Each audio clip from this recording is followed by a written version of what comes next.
ছোট ছোট মাছ খেতে অনেক মজা, কাটতে অনেক কষ্ট, তারপরে কিছু করার নাই, পছন্দের খাবারগুলা খেতে হবে। আর আমি চেষ্টা করি শীতের সময় ছোট মাছ বড় মাছ সব মাছ মিলিয়ে খেতে।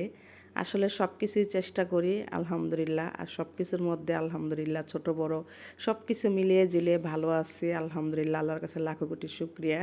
তো কথা বলতে বলতে মাছ ভাজা ভেজে উঠাইয়া ফেলতেছি, মাছ ভাজা হয়ে গেছে।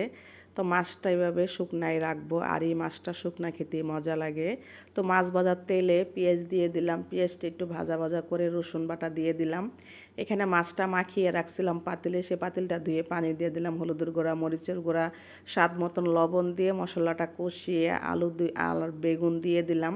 ভালো মতন সবজিটা কষিয়ে নেব, কষিয়ে একদম মাখা মাখা করে তারপরে মাছটা দিয়ে দিব, যে বাইলার গোড়া মাছটা আনছিলাম সেটা পরিষ্কার করে ধুয়ে হলুদ মরিচ মেখে সুন্দর করে রেখে দিছিলাম।